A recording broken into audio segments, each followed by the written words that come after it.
Hi,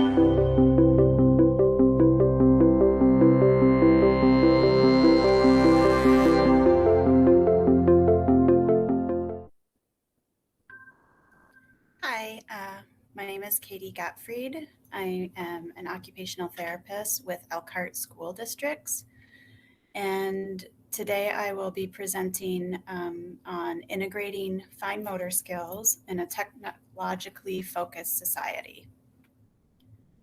So let me go to the handout. I included my name and my email address. If you're interested in having the handout emailed to you, I can certainly do that. So first of all, I'd like to just introduce what visual motor integration is. It's an effective and efficient communication between the eyes and the hands. Kids who struggle with coordinating their motor and visual systems can display fine motor coordination issues, such as difficulty with handwriting, copying off the board, taking effective notes, tying shoes, writing math problems, participating in art or gym activities, opening containers at lunchtime, getting their coat on and off, all kinds of issues we might see with a child who does not have good visual motor integration. The two foundations that need to be developed to achieve visual motor integration are listed below. This is why it's so important in the school to address these functional foundation skills during the day, so we don't have a subsequent impairment in visual motor integration. The first foundation skill is visual skills foundation.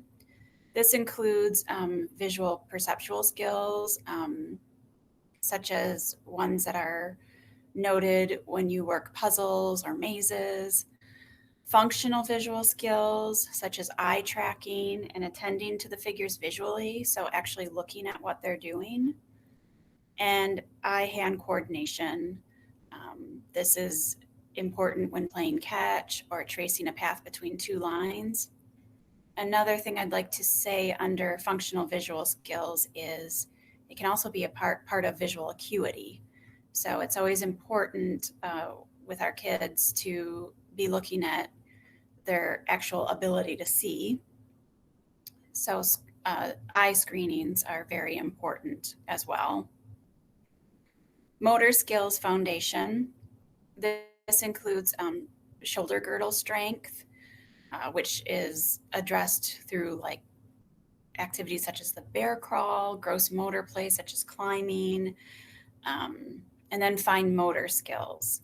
And these are skills we see children use when they're stringing beads, opening containers, zipping up their jacket, just the basic ability for the child to move their hands. So one of the things that we can address in a school setting is just having the children utilize basic hand strength and agility. So when children aren't exposed to activities that work on hand strength and agility, fine motor delays can occur. When strength or agility is affected, the student can exhibit issues with fine motor integration, which cause a variety of issues in the academic environment, which we sort of touched on above. Touchscreens have allowed technology to be accessed by children younger than 2 years old. So in that regard, it's good that younger children have access. However, while increasing access has benefits, it also can have limitations. I just did a quick research and found one study that was performed in 2017. It tested two groups of children. One group were given iPad apps to work on fine motor skills for 20 minutes a day, and the other group were given traditional fine motor tasks such as threading, lacing, scissors, Play-Doh to work on for the same 20 minutes a day. What they found was on the post-test follow-up, The group who had used traditional materials to enhance fine motor skill development achieved significantly greater changes in fine motor precision, fine motor integration, manual dexterity, and pinch strength than did those in the touchscreen group. So when it comes to technology and fine motor skills, it has been shown the tablet and app store is not necessarily your best friend. And then that research is noted below. So I'd like to just, as an OT, say I didn't really need a study to show me this.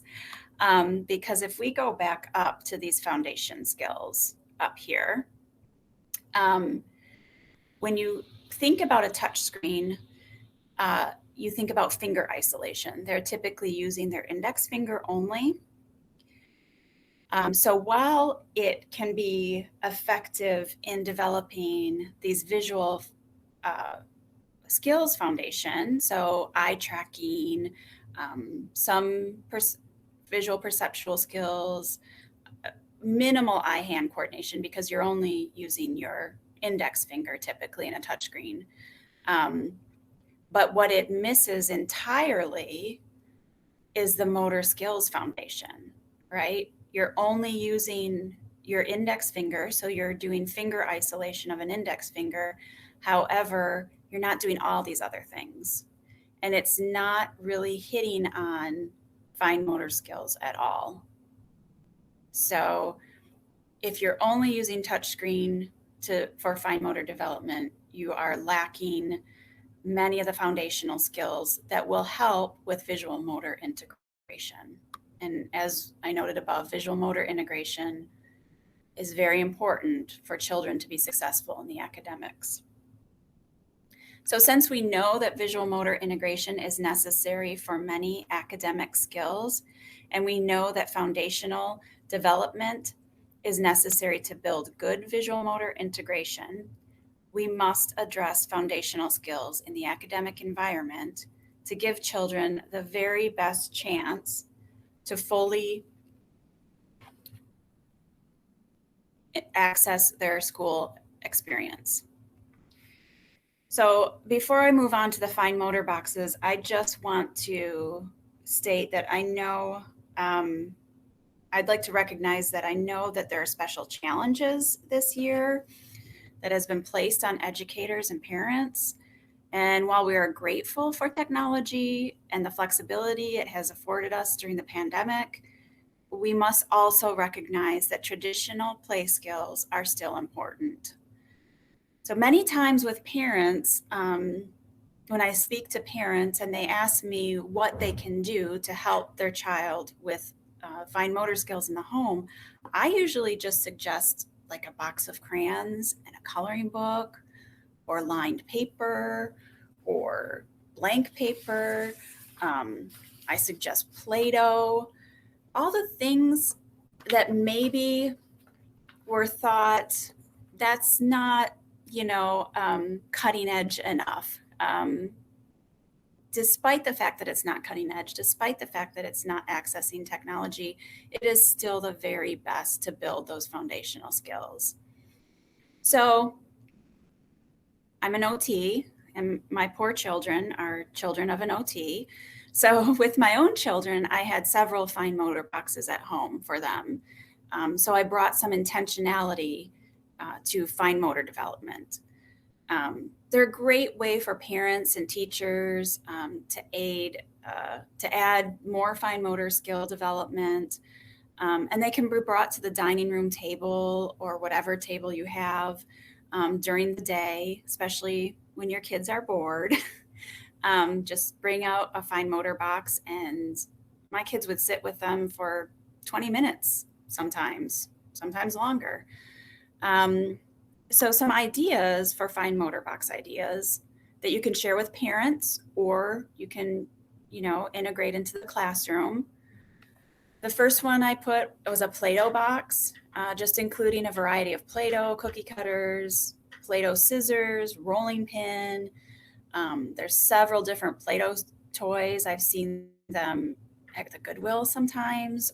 Sometimes I've seen them marked down pretty cheap at Target.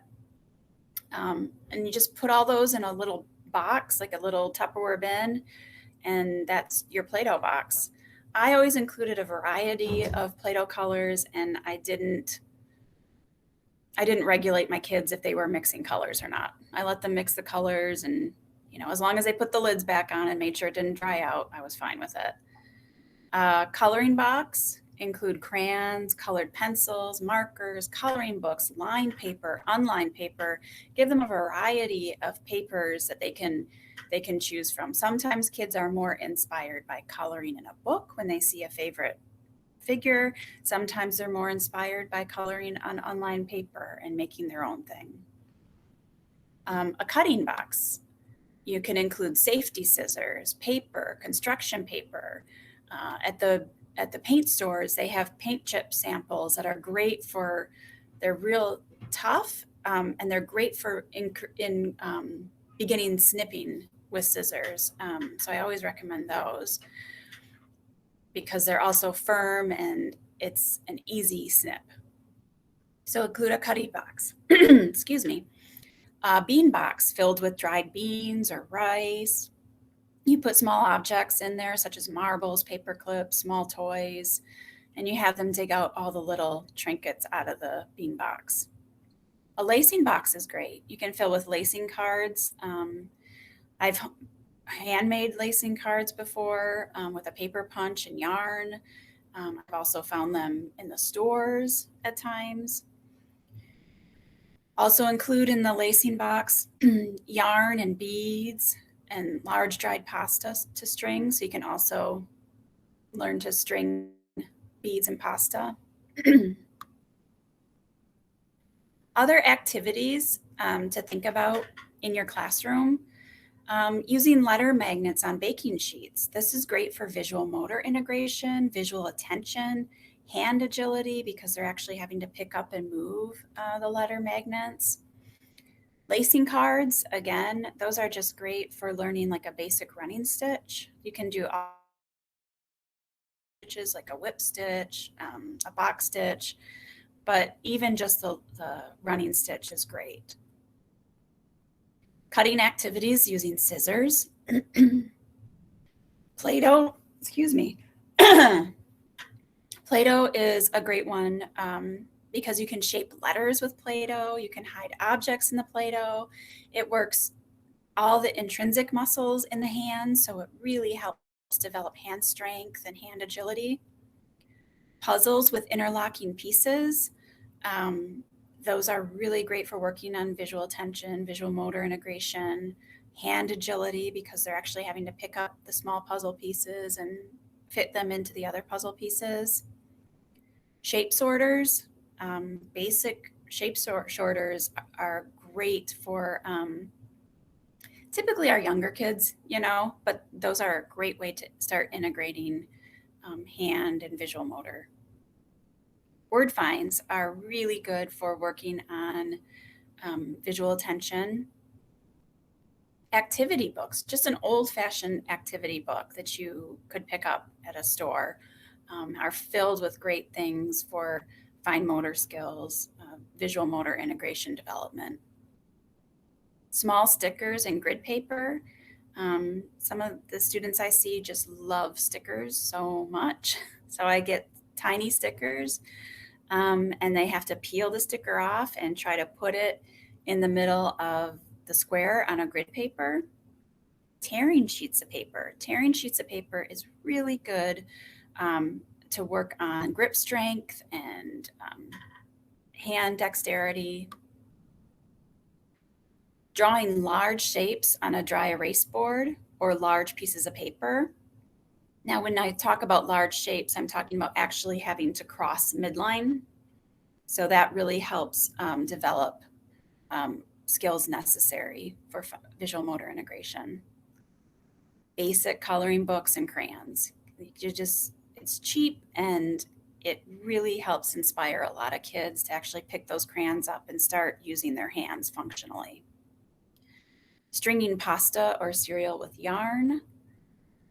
And also creating eyedropper art. Eyedroppers are great for building fine motor skills. They're great for working on that pinch that we like to see when they start to pick up pencils. So having them use an eyedropper with food coloring and water and then drop it on a coffee filter, it makes a really pretty art. And then the eyedropper is just really great. Another thing to do with eyedroppers is putting food coloring in a tiny container and just a big bowl of water, and they can just drop it in and just watch it. And the kids love watching the food coloring disperse through the water. So there's my email again. And anything else that you might need, you can always email me for questions. And then again, I do have the handout for anyone who would like it. So thank you very much. Again, my name is Katie Gotfried, and I am one of the occupational therapists here at Elkhart Schools.